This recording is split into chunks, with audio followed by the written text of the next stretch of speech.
This is Anusha కుమల్. So ఇప్పుడు burning topic HCU. హైదరాబాద్లో ఎక్కడ చూసినా అందరి కళ్ళు హెచ్సియు వైపు ఉన్నాయి. సో దీని గురించి మాట్లాడేందుకు మనతో పాటు ఉన్నారు మన గెస్ట్ డాక్టర్ లయన్ కిరణ్ గారు, సుచిర్ ఇండియా అధినేత. వారితో మాట్లాడదాం. నమస్తే సార్. సో బర్నింగ్ టాపిక్ నడుస్తోంది. ఎక్స్పర్ట్గా మీ ఒపీనియన్ తెలుసుకోవాలనుకుంటున్నాము. అండ్ ఒకవైపు ప్రభుత్వం తన వాదన వినిపిస్తోంది, ఇంకోవైపు విద్యార్థులు పోట్లాడుతున్నారు. సో మీ ఒపీనియన్ ఏంటి? ఎవరి వాదన కరెక్ట్ అని అనుకుంటున్నారు? అంటే ఇక్కడ ఇంటర్ప్రిటేషన్ ఎలా ఉంటుందంటే, గవర్నమెంట్ పర్స్పెక్టివ్లో గవర్నమెంట్ కూడా కొంచెం హోంవర్క్ చేసి, బ్యూరోక్రాట్స్ కానీ గవర్నమెంట్ కానీ వాళ్ళకున్నటువంటి ఫ్రేమ్వర్క్ వాళ్ళు రెడీ చేసుకొని ఉన్నారు. అండ్ ఎన్విరాన్మెంటలిస్టులు అనుకోండి, లేదా మిగతా వాళ్ళంతా కూడా ద సొసైటీ ఇన్ జనరల్ వాళ్ళకున్నటువంటి అభిప్రాయము ఇదంతా ఉంది. బట్ ఇక్కడ జనరల్గా ఏముంటుందంటే, పాయింట్ మనం స్ట్రైట్ పాయింట్ మనం డిస్కస్ చేయాలి అని అంటే, ఒక బ్యూటిఫుల్ ఈకో ఫ్రెండ్లీ ల్యాండ్ అనేది ఇక్కడ మనకు కనపడుతుంది. సో అక్కడికి వచ్చేటప్పటికి అది యూనివర్సిటీకి అటాచ్ అయి ఉండడము, అక్కడ ఉన్నటువంటి కొంచెం కన్ఫ్యూజను, ఎడ్యుకేషనల్ ఇన్స్టిట్యూషన్ సంబంధించింది అయ్యి ఉండడంతో అది చాలా ఎక్కువగా ఫ్లేరప్ అయిపోయింది అనమాట. అంటే it attracted more call that eyeballs అనుకోండి, లేకపోతే మైండ్స్ అనుకోండి, అది ఎక్కువగా అట్రాక్ట్ చేయడానికి ఇక్కడ జరిగింది అక్కడ. సో ఇక్కడ ఏంటంటే, అది దాని పేరే ద కంచె, Gachibowli. And if you look at it, lot of అక్కడ ఉన్నటువంటి 400 ఎకరాల్లో రకరకాల జీవరాశులు అక్కడ ఉంటున్నాయి. మంచి బ్యూటిఫుల్ రాక్ ఫార్మేషన్స్ ఉన్నాయి అక్కడంతా కూడా. అండ్ లవ్లీ ప్లేస్ అది అంటే ఇన్ జనరల్. సో డెఫినెట్గా ఈ గత 1.5 డికేడ్లో జరిగినటువంటి డెవలప్మెంట్ తోటి అక్కడ ఆల్మోస్ట్ ఒక 100 crores పర్ ఎకర్ వెళ్ళేటువంటి సిచ్యువేషన్ మనకు అక్కడ కనపడుతుంది అక్కడంతా కూడా. సో న్యాచురల్లీ ల్యాండ్ అప్రిసియేషన్ వచ్చినప్పుడు గవర్నమెంట్ కూడా అది అనుకున్నప్పుడు కూడా, నేను అనుకునేది డెఫినెట్గా కొంత రెసిస్టెన్స్ ఉంటుంది అనుకున్నారు, కానీ ఇంత హెవీగా వస్తుందని వాళ్ళు కూడా అనుకొని ఉండరు. ఏ గవర్నమెంట్ కూడా పబ్లిక్ ఒపీనియన్కి ఎగెనిస్ట్గా పోవాలి, ఇంతగా ఉన్నప్పుడు లేదు అని బుల్డోజ్ చేయాలని అది మిలిటరీ రూల్లో పాసిబిలిటీ ఉంటుంది. కానీ ప్రజాక్షేత్రంలో ఉన్నటువంటి ప్రజల ద్వారా ఎన్నుకోబడిన గవర్నమెంట్లో they will also balance it out. అంటే రేపు మళ్ళీ వాళ్ళు ఫేస్ చేయడానికి వెళ్ళాలి కాబట్టి పబ్లిక్ను. సో ఇది ఎంతవరకు మనం చేసుకోవచ్చు అన్నది. ఏ గవర్నమెంట్ అయినా అండి, ఇక్కడ ఏంటంటే గవర్నమెంట్ ఉన్నటువంటి ల్యాండ్స్ను అమ్ముకుంటూ పోతే, అంటే నేను ఒక బిజినెస్ మెన్గా నేను ఈ స్టేట్మెంట్ ఇస్తున్నందుకు కొంచెం తప్పేమో, బట్ యాజ్ ఎ ఎన్విరాన్మెంటల్ లవర్గా అనుకోండి, ఇంకోటి అనుకోండి, దాన్ని కనుక ఆలోచిస్తే మనకున్నటువంటి గవర్నమెంట్ స్థలాలన్నిటి వాటిని అమ్ముకోకుండా వేరే ఏదైనా మనం వెల్త్ క్రియేట్ చేయగలుగుతామా? నెంబర్ 1. నెంబర్ 2, ఎక్కడైతే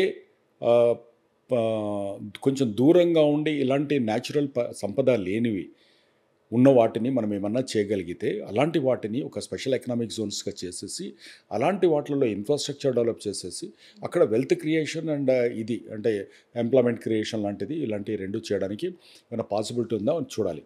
అంటే I will give you an example. ఆస్ట్రేలియాలో లాస్ట్ ఒక 5 months బ్యాక్ నేను I went there to invest to అంటే అక్కడ కూడా సుచిర్ ఇండియా ప్రాజెక్ట్స్ని స్టార్ట్ చేయాలనే ఉద్దేశంతో రీసెర్చ్కి వెళ్ళాను నేను. So I travelled across the Australia మొత్తం అన్ని టోటల్గా బాటమ్ టు టాప్ అంటే లెఫ్ట్ టు రైట్ నేను వెళ్ళినప్పుడు అక్కడ నాకు కనపడింది ఏంటంటే, అక్కడ టౌన్ ప్లానర్స్ అంటే కౌన్సిల్స్ అంటారు అక్కడ వాళ్ళను. ఆ కౌన్సిల్స్ చాలా క్లియర్గా చెప్పేది ఏంటంటే, ఒక చిన్న పాతకాలపు అనవాళ్ళు ఏమన్నా కనపడ్డా కూడా, ఎన్విరాన్మెంట్కి ఏదైనా కూడా అది సుప్రీంకోర్టు కంటే చాలా పవర్ఫుల్గా ఉంటుంది. సుప్రీంకోర్టు కూడా ముట్టుకోవడానికి వీలు లేదు. చాలా చాలా స్ట్రిక్ట్ విజిలెంట్ లాస్ అక్కడ ఉన్నాయి. అంటే అంతగా ఉంది కాబట్టి అక్కడికి ఇప్పటికీ టూరిజంలో కానీ మనుషులు కానీ అక్కడ ఉన్నటువంటి ఈకో సిస్టమ్ ఇంకా బ్యాలెన్స్ అవుతూ మనకు వస్తుంది అక్కడంతా కూడా. అంటే నేను ఈ రెఫరెన్స్ ఎందుకు ఇస్తున్నానంటే, ఇక్కడ కూడా మనం ఒకవైపు మనం ఈకో ఫ్రెండ్లీ అనుకుంటూ మనకున్నటువంటి సహజ సంపదను మనం ఎక్కడ డిస్మాంటల్ చేయకుండా వెళ్తే ఎలా క్రియేట్ చేసుకోవాలో మనం చూసుకుంటూ వెళ్ళాలి. గవర్నమెంట్కి ఉన్నటువంటి 4th సిటీ అనే దాని మీద మనం ఏదైతే వెళ్తున్నామో, దానికి దగ్గరగా ఇంకేదన్నా అంటే ఇక్కడ వచ్చేటువంటి 4,000 కోట్లు 5,000 కోట్ల రూపాయలు మనకి ఏదైతే ప్లాన్ చేస్తున్నారో, ఆ 4,000-5,000 crores మనం ఇంకెక్కడన్నా ఆల్టర్నేటివ్ ఉందా, without disturbing, without dismantling the natural ecosystem అనేది ఇక్కడ చాలా ముఖ్యంగా ఉంచుకోవాలి. మనం పాత రోజులలో మనము తీసుకున్నా కూడా, ఈవెన్ హైదరాబాద్ పాత మాస్టర్ ప్లాన్ తీసుకున్నా కూడా, ఆ రోజులలోనే మనకి డ్రైనేజ్ సిస్టమ్ ఉంది. ఆ రోజుల్లోనే ప్రాపర్ వాటర్ హార్వెస్టింగ్ సిస్టమ్ ఉంది మనకు అక్కడ. Okay. And beautiful thousands of acres lung spaces అంటే పార్క్స్ ఉన్నాయి. ఒక పబ్లిక్ గార్డెన్ లాంటి అంత పెద్ద హ్యూజ్ పార్క్. తర్వాత కొత్తగా వచ్చినటువంటి మన మన వాట్ యు కాల్ దట్, మన స్వాతంత్రం వచ్చిన తర్వాత ఒక్క పార్క్ అలాంటిది ఏదైనా గవర్నమెంట్ క్రియేట్ చేసిందా? ఒక్కటి కూడా చేయలేదు.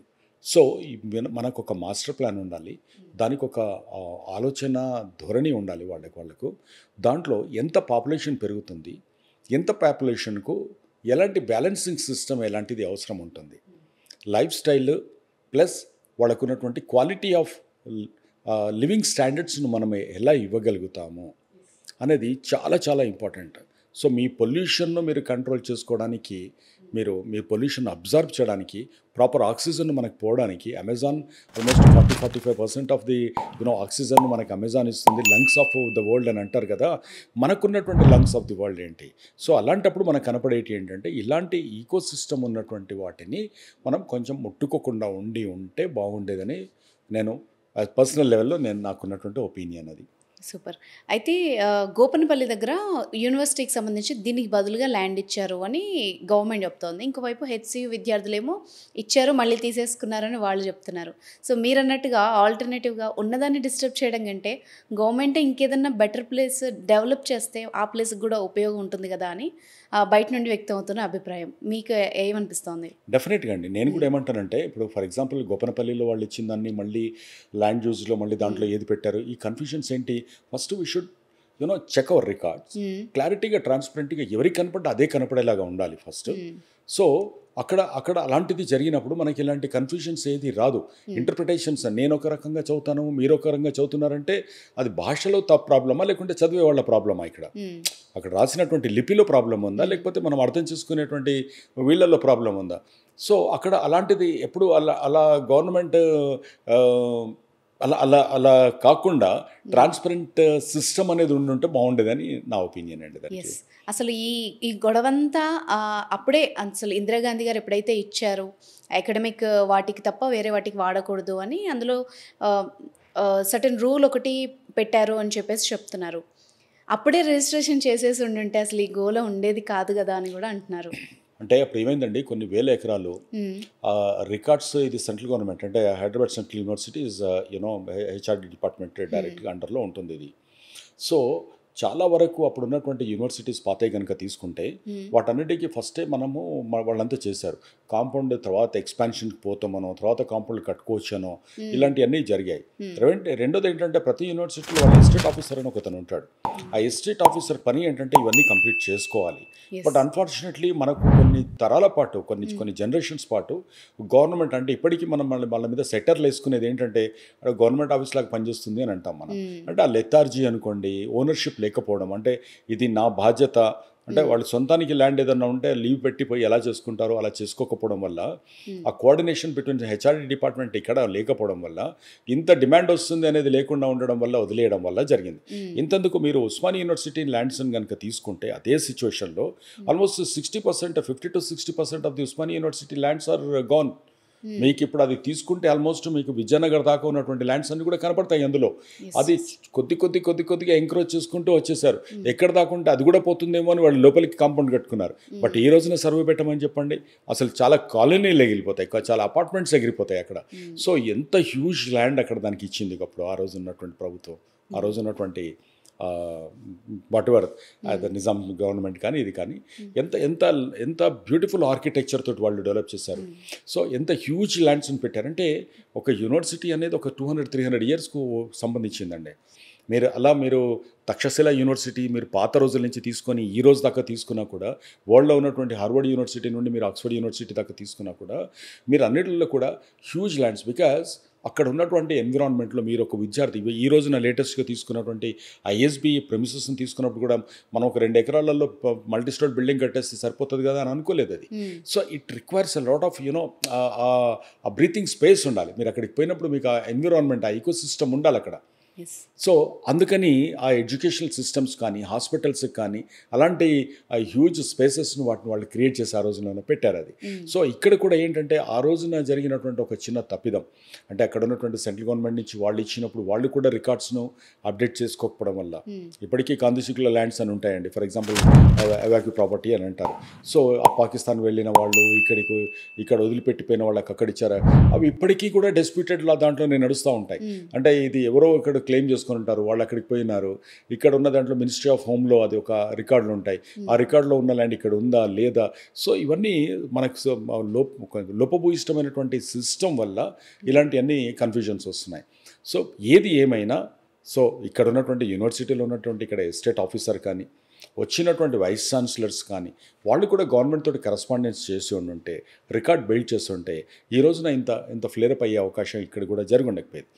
గవర్నమెంట్కి అక్కడ ఏదో స్కోప్ కనపడింది అండ్ వాళ్ళకి ఇస్తున్నటువంటి ఈ రోజున పబ్లిక్ ఇచ్చే కమిట్మెంట్స్ ఇవ్వాల్సి వస్తుంది.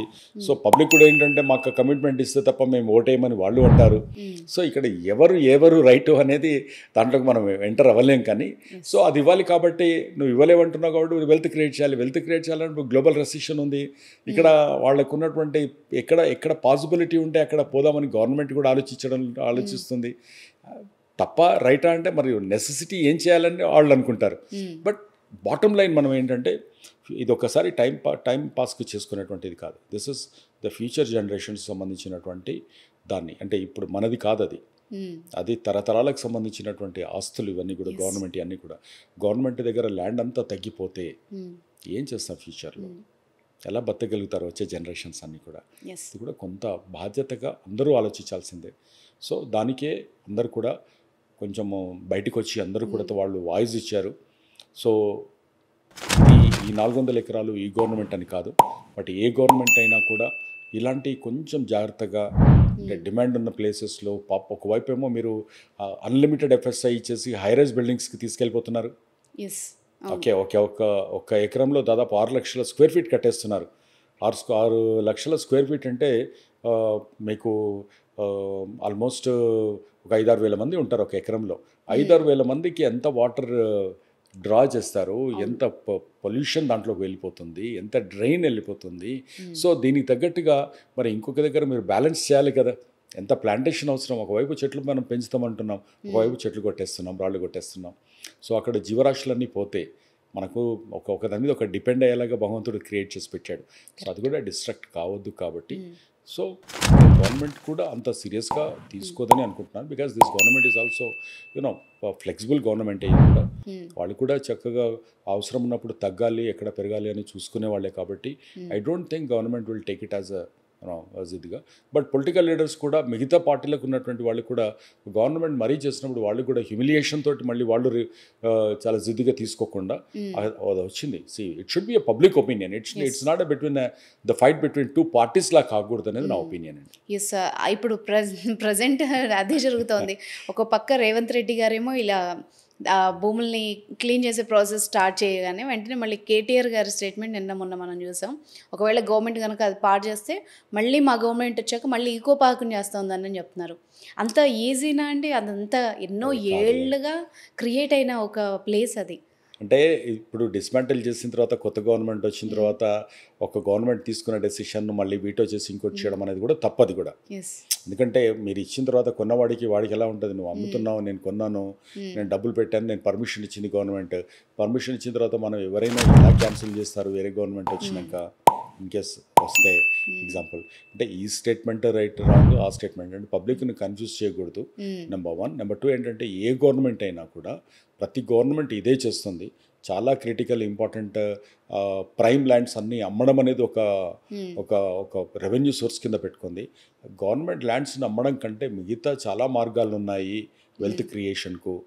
సో దయచేసి మనకు ఫ్యూచర్కు సంబంధించిన ఆస్తులు ఏ గవర్నమెంట్ అయినా, బీజేపీ, కాంగ్రెస్, టీఆర్ఎస్, ఏ గవర్నమెంట్కైనా as a citizens of this particular the Hyderabad is అది వాటిని ప్రొటెక్ట్ చేసుకోవాల్సిన మనకు బాధ్యత ఉంది, గవర్నమెంట్కి కూడా ఉంది. సో మనకున్నటువంటి ఆ ప్రెషియస్ మళ్ళీ మనం ప్రొక్యూర్ చేయలేము. గవర్నమెంట్ ప్రొక్యూర్ చేయడం చాలా కష్టం. ఉన్న వాటిలలో చక్కగా మనకు ఒక మంచి క్వాలిటీ లైఫ్ని ఇవ్వడానికి వాడిని వాడుకుంటే బాగుంటుంది అనేది ఒపీనియన్ అండి.